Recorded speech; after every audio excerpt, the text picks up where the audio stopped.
Question पड़ेगा if x equal to 1 find A B C. यहां पर आउटपुट आपको दे दिया गया है। जनरली क्या होता है, इनपुट दिया होता है और आउटपुट पूछा जाता है। इस क्वेश्चन में आउटपुट दे दिया गया है और इनपुट पूछे हैं कि क्या क्या पॉसिबल कॉम्बिनेशन है एबीसी के वैल्यूज के। स्क्रीन रोकें और आप सब लोग ट्राई करें इसको। चलिए मैं सॉल्व करता हूं इसे। x इक्वल टू 1, सभी का आंसर आ गया होगा। देखिए एंड गेट हमने यहां पर अप्लाई किया हुआ है, तो ऑब्वियस है कि एंड गेट में आउटपुट 1 कब आता है, जब तीनों ही इनपुट क्या होते हैं, लॉजिक 1 होते हैं। And gate having only one possibility where all 3 inputs are at logic 1, then only output 1 will obtain. यानी कि आउटपुट 1 आने की एक ही कंडीशन है, जब तीनों इनपुट्स क्या हो, A B C equal to 1 हो। मतलब यहां से ये तो श्योर हो गया कि सी की वैल्यू 1 है। अब हमें यहां पर जो एक्सनॉर गेट है उसकी वैल्यू भी 1 चाहिए, क्योंकि यहां पर आउटपुट 1 जनरेट करने के लिए जरूरी है। अब एक्सनॉर गेट के बारे में आपको पता है कि इसके दोनों इनपुट्स की वैल्यू जब इक्वल होती है तभी ये वैल्यू 1 आता है, और सी की वैल्यू हमने डिफाइन कर ली है 1, तो B also must be equal to 1। B की वैल्यू 1 हो गई। यहां पर हमको इसका आउटपुट भी 1 चाहिए, दैट इज नेसेसरी, तभी ना x इक्वल टू 1 आएगा। और एक्सॉर गेट में आपको पता है if a is not equal to b then only output is 1, so a is equal to 0। यानी कि a equal to 0, b equal to 1 and c equal to 1 is the set of value which is required here for obtaining x equal to 1। Clear है सभी को? चलिए अब हम बात करते हैं नेक्स्ट क्वेश्चन की। Let's see, this question was asked in GATE 2014 paper. So आप लोग एक बार ट्राई करना चाहिए आप सबको इस क्वेश्चन को। पहले इसको स्क्रीन को रोक दें और पढ़ लें उस क्वेश्चन को ध्यान से और ट्राई करें। मैं पढ़ता हूं क्वेश्चन को। The output F in the digital logic circuit shown in the figure is, ये इसके ऑप्शंस मैंने नहीं लिखे हैं, तो ये आपको ये सर्किट दिया गया है और उसका आउटपुट कैपिटल एफ आपसे पूछा गया है। चलिए मैं सॉल्व करता हूं इसे अब। तो इनके जो टर्मिनल्स हैं उनको कुछ वैल्यूज हम, जैसे मान लीजिए मैंने यहां पर जो आउटपुट ऑब्टेन हो रहा है उसे मैंने मान लिया है P, मान सकता हूं मैं, है ना। तो P की वैल्यू क्या हो जाएगी जरा बताओ।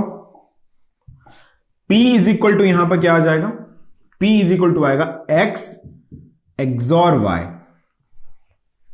ये आ गई P की वैल्यू। P इक्वल टू क्या आ गया, X एक्सॉर Y। ओके, अब अगर हम यहां पर देखें फिर से, यहां पर ये जो P है वो यहां पर आ रहा है, ऑब्वियस है ये पॉइंट P है, और इन दोनों में क्या होगा, एक्सनॉर ऑपरेशन होगा। यानी यहां पर जो वैल्यू है वो क्या है, सपोज आपने इसको Q मान लिया, ठीक है। तो Q की वैल्यू मैं क्या लिख सकता हूं जरा बताओ। I can say Q is equal to P XNOR Z। ये है किसकी वैल्यू, Q की। Q is equal to P XNOR Z। और जो F की वैल्यू है, F इज इक्वल टू क्या है, इन दोनों का मल्टीप्लीकेशन, यानी कि P इंटू Q। इतनी बात समझ में आ गई हमको। चलिए अब आगे बढ़ते हैं। देखिए P की वैल्यू हमको मिल चुकी है, ये है, और P XNOR Z means Q, और P इंटू Q मतलब F। ओके, चलिए अब नेक्स्ट स्टेप की बात करते हैं इसमें। अब F की वैल्यू हमें अल्टीमेटली फाइंड करनी है और Q की वैल्यू पता है, तब जरा इनकी वैल्यूज को इसमें रख देते हैं। इस क्वेश्चन में थोड़ा सा प्रॉपर वे में सॉल्व करना इसको जरूरी है। अब जैसे 4 ऑप्शन में अगर आपको दे देता, तो वैसे इसमें दिए थे 4 ऑप्शन क्वेश्चन जब पूछा गया था, तो हम वेरीफाई भी कर सकते थे। एक्स वाई जेड की वैल्यूज अज्यूम कर लो, इस सर्किट पर अप्लाई कर दो, जो आउटपुट आ रहा है उसकी वैल्यू देख लो, और एक्स वाई जेड की उन्हीं वैल्यू को ले जाके ऑप्शन में रख के देख लो, आउटपुट से मैच कर रहे हैं वो ऑप्शन पॉसिबल हो सकते हैं, जो मैच नहीं कर रहा है उनको हटाते जाओ। हिट एंड ट्रायल मेथड हम लोग कई बार इसे अप्लाई कर भी चुके हैं। तो P इंटू Q, तो F इक्वल टू मैंने लिखा P को एज इट इज। Q की वैल्यू क्या है, Q is equal to P XNOR Z है, तो F इक्वल टू मैं क्या लिख सकता हूं, P into P XNOR Z को क्या लिख सकते हैं आप, लिख सकते हैं आप P into Z plus P bar into Z बार, ऐसे लिख सकता हूं मैं। तो ऑब्वियसली मैं F इक्वल टू लिख सकता हूं P into Z plus P into P bar into Z बार, और इसकी वैल्यू हो जाएगी 0। P डॉट P बार मतलब 0, A dot A bar equal to 0, ऐसे P dot P bar equal to 0। तो F इक्वल टू क्या आ गया, P इंटू Z। अच्छा, P की वैल्यू क्या है, P is equal to X XOR Y, यानी कि x XOR y into Z. x XOR y मतलब क्या है इस बात का, x बार y plus X Y bar into Z. Rearrange करेंगे अगर आप इसको तो फाइनल आंसर मिलेगा हमें f is equal to X bar Y Z plus X Y bar Z. Clear है? ये आंसर आपके पास आ गया, फाइनल आंसर आ गया। Clear? This is the option. उसमें एक 4 ऑप्शन आप देखेंगे, प्रीवियस से 2014 ईसी में आया ये, तो आपको मिल जाएगा वहां पर। क्लियर है? चलिए नेक्स्ट क्वेश्चन की बात करते हैं, क्वेश्चन नंबर 49। रीड करें क्वेश्चन को, रीड द क्वेश्चन। रीड किया सबने क्वेश्चन, अब चलिए आंसर निकालने की कोशिश करें। Which one of the, question पढ़ लेते हैं, which one of the following Boolean expression correctly represents the relation between P Q R and M1। बोला है कौन सा ऑप्शन ऐसा है जो पी क्यू आर और M1 के रिलेशन को करेक्टली रिप्रेजेंट कर रहा है। ये क्वेश्चन है, आप लोगों ने सॉल्व किया होगा, आंसर कुछ भी आया मैच करेंगे। ठीक है, गेट में आया ये भी प्रीवियस ईयर्स में। देखिए यहां पर हमें मिल रही है वैल्यू x, यहां पर हमें मिल रही है वैल्यू y, और इन दोनों का रिजल्टिंग है z, और वो एक्सॉर होगा किसके साथ, r के साथ। ओके, इतनी बात हमें सर्किट से बहुत क्लियरली समझ में आ रही है। तो x की वैल्यू मैं क्या लिख सकता हूं, x की वैल्यू मैं लिख सकता हूं p NAND operation with q is x, यानी कि p q होल बार, ये x हो गया। ओके, अब देखते हैं y की वैल्यू हम क्या लिख सकते हैं, y is equal to p plus Q. p plus Q equal to क्या है, y। ओके, z क्या है यहां पर, z है x इंटू वाई, इन दोनों का मल्टीप्लीकेशन है z, है ना। z क्या है, x इंटू वाई है। इतनी बात समझ में आ गई। अब जरा x इंटू वाई यानी कि z की वैल्यू को थोड़ा सॉल्व करके सिंपल बना लेते हैं। तो z में x की वैल्यू मेरे पास है P Q whole bar into y की वैल्यू मेरे पास है क्या, p प्लस क्यू।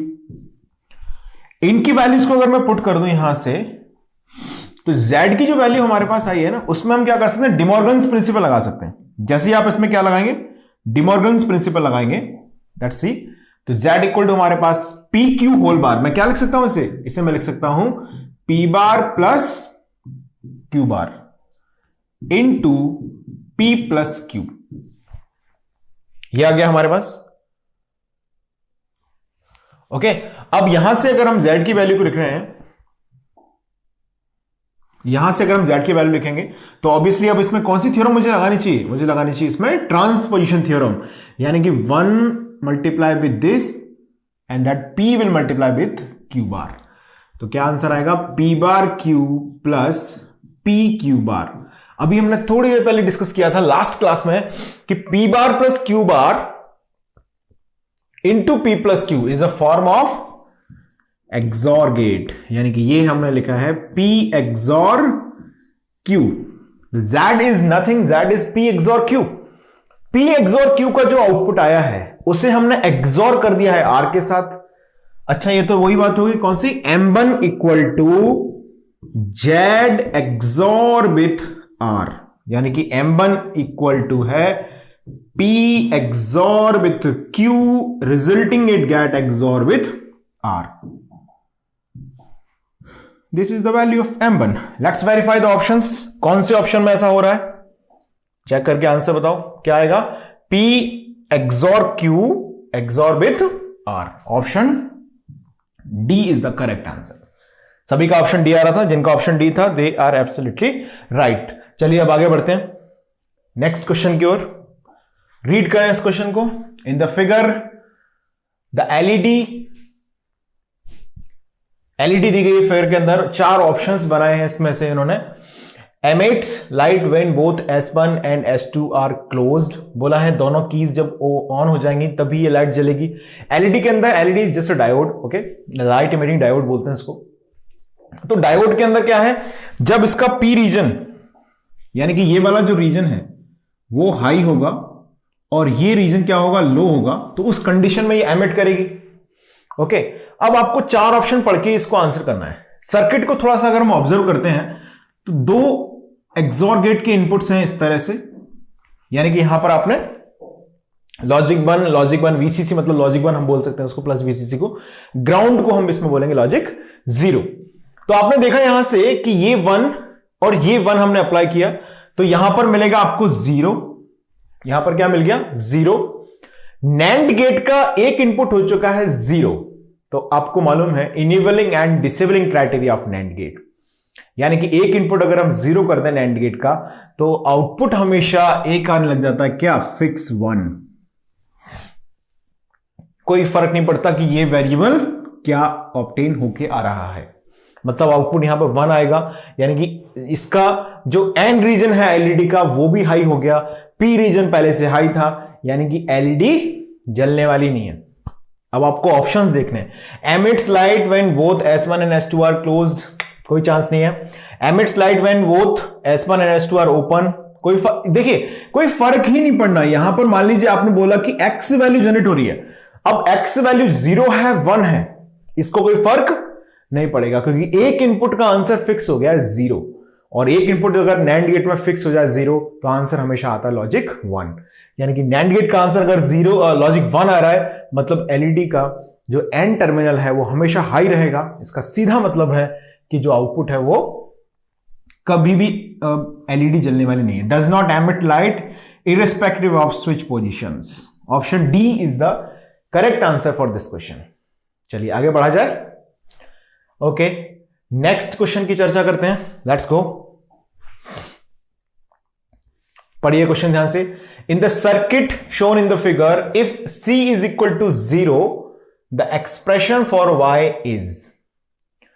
C की वैल्यू को इन्होंने बोला है कि 0 मान लेते हैं C की वैल्यू को 0। आप क्वेश्चन को रीड कर लें एक बार और स्क्रीन को रोक दें अभी के अभी, और सब लोग इसको ट्राई जरूर करें। मैं इसे सॉल्व कर रहा हूं, आप लोग भी ट्राई करेंगे। चलिए देखिए, C इज इक्वल टू 0 हमें दिया है। अब ऑब्वियस है इसके इन्वर्टर से जैसे पास होगा तो यहां पे क्या हो जाएगा, 1 हो जाएगा। ये बहुत बढ़िया, यानी यहां पर एक टर्मिनल इनपुट मिल गया 1 हमको। अब ये जो C है वो यहां से आ रहा है 0, और यहां पर क्या जनरेट होगा, A एंड B का यहां पर क्या जनरेट होगा, यहां पर जा रहा है C इक्वल टू 0, और यहां पर जनरेट होगा इस नोड को, सपोज आपने कुछ भी मान लिया, इससे मान लिया हमने Z, ठीक है। तो Z की वैल्यू क्या मिल रही है हमको, Z की वैल्यू यहां पर मिलेगी हमें, that is A plus B whole bar, ठीक है। अब आप यहां पर जो वैल्यू आ रही है Z जब कंबाइंड होगा C के साथ, तो यहां पर सपोज कुछ भी बोल दिया आपने, ऐसे बोल दिया W, ओके। तो W की वैल्यू क्या मिल रही है हमको, W is simply the OR operation of C plus Z is W। अब W के बाद आपने यहां पर जो वैल्यू आ रही है इसे हमने बोल दिया सपोज X। यहां पर जो वैल्यू आ रही है इसे मैंने क्या बोल दिया, X बोल दिया। तो X की जो वैल्यू है वो क्या है, जरा बताओ, सर्किट देख के बताओ X की वैल्यू क्या है। X इज इक्वल टू है यहां पर W और विथ AB, यानी कि इसका जो आउटपुट यहां पे जनरेट हुआ है ये, this is and operation of A and B, तो W, तो X क्या हो गया, W प्लस AB, X हो गया W प्लस AB, ये आ गया। अब हमें सॉल्व करना है इस 1 और X का NAND ऑपरेशन। तो पहले हमारे पास ये नोटेशंस आ चुके हैं, ओके, तो इनको पहले रियलाइज कर लेते हैं सिंपलेस्ट पॉसिबल फॉर्म में। सबसे पहले आपने नोटिस किया A plus B whole bar की वैल्यू, यानी कि जो कि Z है। अब हम इसमें पुट कर देंगे W के साथ इसको, तो W की नई वैल्यू आएगी हमारे पास। C की वैल्यू कितनी थी, 0 plus this A plus B whole bar, 0 plus A plus B whole bar. तो W equal to what, W equal to this A plus B whole bar, या मैं इसे ऐसे बोलूं A बार B बार, एक ही बात है, ठीक है। W की वैल्यू मिल गई। अब हम लिख रहे हैं X की वैल्यू, तो X is equal to what, W यानी कि A bar B bar plus AB। अच्छा, ये देखते से हमारे दिमाग में एक चीज क्लिक करना चाहिए, क्या, this is nothing, this is A XNOR B। तो X की वैल्यू हमको क्या मिल चुकी है अभी तक, X इज इक्वल टू मिल गया है A XNOR B, ये आ गया A XNOR B, X की वैल्यू, ओके। अब 1 और x, इन दोनों का NAND ऑपरेशन है y। यानी कि कहानी क्या है कि हमें निकालनी है y की वैल्यू। y की वैल्यू क्या है यहां पर देखो जरा, y की वैल्यू क्या है, y is equal to NAND operation of this x and 1, x into 1, that is y। तो यहां से एंड कॉम्प्लीमेंट है ना, तो y इक्वल टू कितना आ जाएगा, complement of a XNOR b dot 1। Dot 1 से कोई फर्क पड़ेगा नहीं, तो y की वैल्यू आ जाएगी a XOR b, जिसका सिंपल मतलब है y इक्वल टू आएगा a bar b plus a b बार। यानी कि कौन सा ऑप्शन सही है इसमें, option a is the correct answer. Okay, आगे बढ़ा जाए इसमें, let's go. Now let's read the next question.